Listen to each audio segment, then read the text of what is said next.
Hello and welcome to the Federal.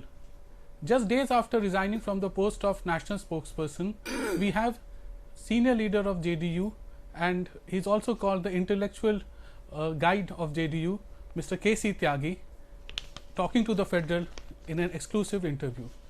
Thank you for joining us, Mr. Tyagi. Sir, my first question to you is, why did you decide to resign? आपने resign करने का क्यों सोचा? क्या हो गया था जिसकी वजह से आपको रिजाइन करना पड़े? नहीं, मैं नीतीश कुमार जी ने जब पहले अध्यक्ष पद संभालने के बाद इस्तीफा दिया था अध्यक्ष पद से, जब आरसीपी सिंह बने थे, मैंने उसी समय अपने सारे पदों से इस्तीफा दे दिया था। मुझको लगभग 40 साल से ज़्यादा समय संगठन की जिम्मेदारी निभाते हुए हो गया था, और नीतीश कुमार जी के बाद मुझको लगा कि अनफ इज अनफ। उसके बाद नीतीश कुमार जी दोबारा आए तो उन्होंने कहा कि नहीं, आप बने रहिए पद पर। तो भी पार्टी का जो संगठनात्मक पक्ष था, सेक्रेटरी जनरल ऑफ ऑर्गेनाइजेशन का, वो मैंने छोड़ दिया और मैं इसका स्पोक्समैन भी बना रहा और एडवाइजर भी बना रहा। अब मैंने खाली स्पोक पर्सन के पद से इस्तीफा दिया है, नेशनल एडवाइजर के पद से इस्तीफा नहीं दिया है। पार्टी में हूँ, नीतीश कुमार जी का विश्वास मुझे उसी तरह से प्राप्त है और मेरा भी विश्वास पार्टी में उसी तरह से है। कुछ समाचार पत्रों ने डिस्प्रोपोर्शनेटली ये प्रकट किया है कि जैसे किसी दबाव में या किसी के उसमें मैंने इस्तीफा दिया, ऐसा कुछ नहीं। सर, जेडीयू में कई सारे लोग नाखुश हैं क्योंकि आपने अपना पद से इस्तीफा दे दिया। उनको लगता है कि जो आप दिल्ली में बोलते थे वही बिहार में भी फॉलो होता था और हमेशा यही होता आया है।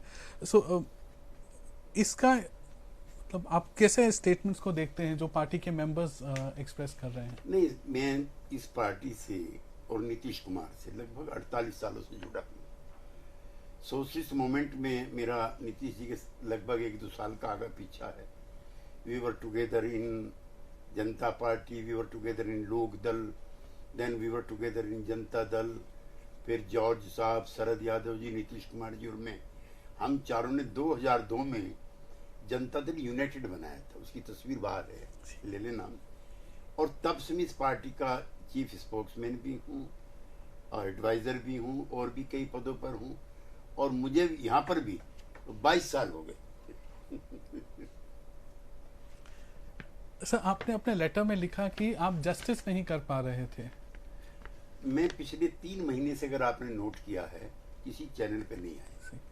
एक तो उसका स्तर जो है, मैं किसी को एलिगेशन से नहीं लगा रहा हूँ, स्तर गिरा है, गाली गलौच होने लगी और झगड़े फसाद होने लगे। एक वक्ता बोल रहा है, उसके बीच में इंटरवेंशन होने लगा। तो भी 50 साल के मेरे राजनीतिक जीवन के बाद अगर मुझको इस तरह से टोका टाकी हो तो ये मेरे लिए कंफर्टेबल सिचुएशन नहीं है। मैं पिछले 3 महीने से किसी चैनल पे नहीं हूँ, तो मुझे लगा कि पार्टी का व्यू पॉइंट जो है अनरिप्रेजेंटेड ना रहे, तो किसी दूसरे व्यक्ति को इस पद पर बनाएं।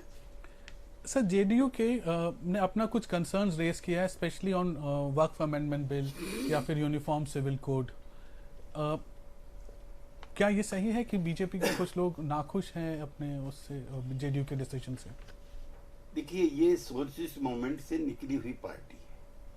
नीतीश कुमार जी कर्पूरी ठाकुर के बाद देश में सोशल जस्टिस के सबसे बड़े नेता के रूप में एमर्ज हुए हैं, और ये आज का नहीं है। याद करो, जब नीतीश कुमार जी एमपी थे तो महिला बिल आया था। He was the first person जिसने कहा इसके अंदर भी कोटा होना चाहिए, यानी कि बैकवर्ड कास्ट की, शेड्यूल कास्ट की जो महिलाएं हैं वो भी आरक्षण की हकदार बने।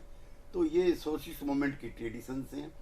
देश में जातिगत जनगणना होनी चाहिए, ये विचार मंडल कमीशन की अनुशंसाएं लागू होने के बाद हुआ। जब वीपी सिंह जी प्रधानमंत्री थे तो 7 अगस्त 1990 को उन्होंने मंडल लगाया, जिसमें पाया गया कि 52% पिछड़ों की आबादी। 1931 के बाद कोई सेंसस नहीं हुआ था, इसलिए बिहार में जातिगत जनगणना की मांग शुरू हुई। विधानसभा से 2 बार प्रस्ताव पास हुए, सारी पार्टियां मिलकर के प्रधानमंत्री के पास गई। हमें प्रसन्नता है कि बिहार की सरकार ने जातिगत जनगणना कराई, और आपकी जानकारी के लिए पिछड़ों की संख्या वहाँ लगभग 65% के प्रति पाई गई। उसके बाद उन्होंने इसका कोटा जो कैप था 50% का हटाया, 75% का किया, जिसमें 10% का इकोनॉमिकली वीकर सेक्शन का भी शामिल है। उसको हाई कोर्ट ने निरस्त कर दिया। उसके बाद नीतीश कुमार जी ने भी, मैंने भी कहा कि भाई ये गलत हो रहा है, इसको 9th शेड्यूल में रखो, यानी कि रिजर्वेशन का जो इशू है वो जुडिशियल रिव्यू से बाहर हो जाए। ये प्रमुख खबर बनी। उसके बाद लेटरल जो एंट्रीज हुई हैं, सेंट्रल गवर्नमेंट का एक वो निकला था विज्ञापन, जिसमें बगैर आरक्षण के भी सीधी भर्ती करने का प्रोविजन था। किसी सोशल जस्टिस की पार्टी ने उसका समर्थन नहीं किया, सहयोगी पार्टी भी नहीं किया, हमने नहीं किया, रामविलास जी की पार्टी ने नहीं किया, अनुप्रिया पटेल ने नहीं किया, और भी कई पार्टी हैं, वो भी अखबारों की सुर्खी बनी। उसके बाद फिर नया प्रकरण जो है ये अरब इजराइल युद्ध का जुड़ गया। उस पर मैं जरूर बहुत स्पष्टता के साथ कहना चाहता हूँ, ये खाली मेरा अकेला इशू नहीं है। महात्मा गांधी ने कभी हरिजन मैगजीन में, जिसको एडिट करते थे, लिखा था फिलिस्तीन के सवाल को लेकर के कि फिलिस्तीन अरबों का उसी तरह से है जिस तरह से ब्रिटिशर्स का ब्रिटेन है, जिस तरह से फ्रांसीसियों का फ्रांस है। 1948 में ये ब्रिटिश कॉलोनी थी। अंग्रेजों ने इसको डिवीजन करके एक हिस्सा इजराइल के रूप में दे दिया, बाकी फिलिस्तीन पर रहा। 1967 में 6 डे वार होती है, जिसमें मिस्र भी, लेबनान भी, सीरिया भी, उसके बड़े हिस्से पर भी फिलिस्तीन कब्जा कर लेता है। अब जो ताजा युद्ध चल रहा है, अगर उसकी पिक्चर आपने देखी हो, दिल दहला देने वाली। 60,000 से ज्यादा लोग मर चुके हैं, जिसमें 20,000 बच्चे हैं। कभी ऐसा नहीं हुआ कि अस्पतालों पे बम फेंके हो, स्कूलों पे बम फेंके हो, असाइलम जहां लोगों ने ले रखा है वहां पे बम फेंके हो। यूएन के 1 दर्जन रेजोल्यूशन है कि स्टॉप द वार। बाइडेन जो है वो कह चुके stop the war. European union के कई मुल्क कह चुके हैं stop the war. Government of India भी कई बार जो है यूएन में इसका साथ दे चुकी है। तो मैं जरूर, जो एक बड़े पदाधिकारी आए थे वहां के फिलिस्तीन के, वो एक लंच ऑर्गेनाइज हुआ था, ये सही है, उसमें ज्यादातर इंडिया ब्लॉक की पार्टी के लोग थे। भाजपा के मित्रों को बुलाया गया था लेकिन वो नहीं गए, मैं अकेला गया, तो it was misunderstood and mispropagated in the media also. लेकिन ऐसा कुछ नहीं है। भारत सरकार ने पिछले हफ्ते सामग्री भी भेजी है और दवाई भी भेजी। सर, जब आपने अपना निर्णय बिहार चीफ मिनिस्टर को बताया तो व्हाट वाज हिज रिएक्शन? क्या उन्होंने आपको रोकने की कोशिश नहीं की? नहीं, उन्होंने कहा कि नहीं, आप इस्तीफा मत दीजिए। मैंने कहा कि कई सवाल ऐसे हैं जिस पर मैं अनकंफर्टेबल ना खुद होना चाहता हूं, ना पार्टी को करना चाहता हूं। क्योंकि अखबारों में बड़ी बड़ी, आपने देखा है, इतनी खबरें छप गई थी कि जैसे कोई जेडीयू अलग हो रहा है या जेडीयू का कोई रिश्ता खराब है। तो ना तो मैं नीतीश कुमार को, ना पार्टी को, ना खुद को अनकंफर्टेबल करना चाहता था। लिहाजा मैंने त्याग पत्र दिया है। मैं तो और पदों से भी मुक्त होना चाहता था, फ्रेंकली स्पीकिंग। 48 साल हो गए मुझको। नीतीश ने के आग्रह पर ही मैं अभी भी पार्टी का नेशनल एडवाइजर बना हुआ। सर, कई सारे इश्यूज पे, क्योंकि जेडीयू एक अपने आप में पार्टी है, बड़ी पॉलिटिकल पार्टी है बिहार की, तो इंडिविजुअल पॉलिटिकल पार्टी है, तो उनका एक व्यू है बड़ी इश्यूज पे। तो कैसे एनडीए मैकेनिज्म कैसे होता है? देखिए, अटल अडवाणी एरा में जॉर्ज साहब इसके कन्वीनर थे और प्रधानमंत्री अटल जी इसके अध्यक्ष थे। और एक हम लोगों ने मिनिमम यूनियन प्रोग्राम बनाया था, जिसमें सब लोग चलते थे, इसलिए किसी सवाल पे कोई कंट्रोवर्सी नहीं होती थी।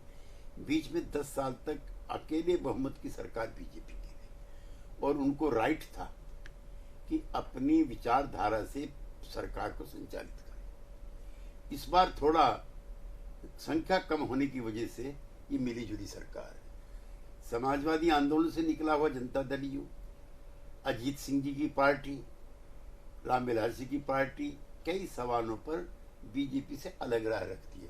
हम लोग उनके खिलाफ नहीं है, लेकिन डिफरेंस ऑफ ओपिनियन है। आरक्षण का सवाल भी है, जातिगत जनगणना भी है, और यूसीसी वाला आप बता रहे हैं, उस पर हमारे नेता नीतीश कुमार जी पहले ही अपनी राय रख चुके हैं कि वो इसके विरोधी नहीं है। लेकिन ये बहुत नाजुक मामला है, इसमें राज्यों की भी सहमति की जरूरत पड़ेगी और जो और स्टेक होल्डर्स हैं उनको भी कॉन्फिडेंस में लिया जाना चाहिए। उस पर हमने अपनी राय रखी। जो आप बता रहे हैं वक्फ बोर्ड वाला, यद्यपि हमारी पार्टी ने संसद में इसका समर्थन किया था, लेकिन नीतीश कुमार जी से ऊंचे पैमाने पर कई ऑर्गेनाइजेशन पटना में मिले और उन्होंने जो पार्टी के नॉमिनी हैं वक्फ बोर्ड में उनको कहा है कि इन जो पॉइंट्स हैं इनको भी आप पार्टी की तरफ से उसमें शामिल करें। सर, क्या ये मान सकते हैं कि JDU and BJP collectively Bihar के आने वाला चुनाव लड़ेगा?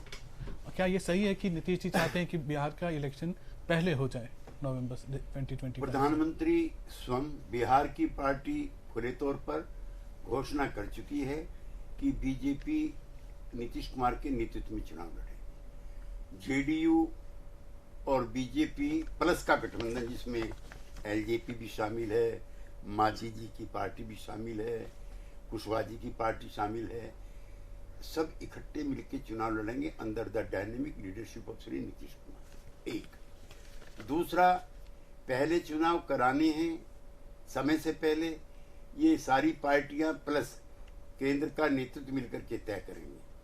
लेकिन हमारी पार्टी हर वक्त चुनाव के लिए तैयार है।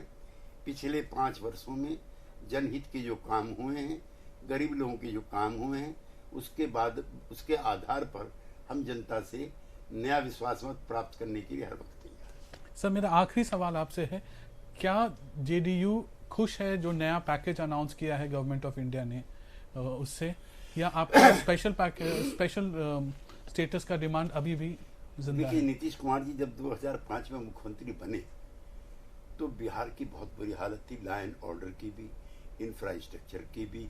लोग ऊंचे पैमाने पर पलायन कर रहे थे, वहाँ जॉब नहीं था। तो उस समय एक कमी महसूस हुई कि क्या होना चाहिए। तो उन्होंने काफ़ी उद्योग के और व्यापार के मंडलों से बातचीत की। उनका ऐसा मानना था कि जब तक स्पेशल कैटेगरी नहीं मिलती है, यानी कि लगभग 80% इंडस्ट्री लगाने के लिए 80% की रियायत जो है टैक्स में छूट दे केंद्र सरकार और बाकी राज्य सरकार करे, तब वहाँ पर इंडस्ट्री आएगी। दिल्ली में हम लोगों ने रैली भी की।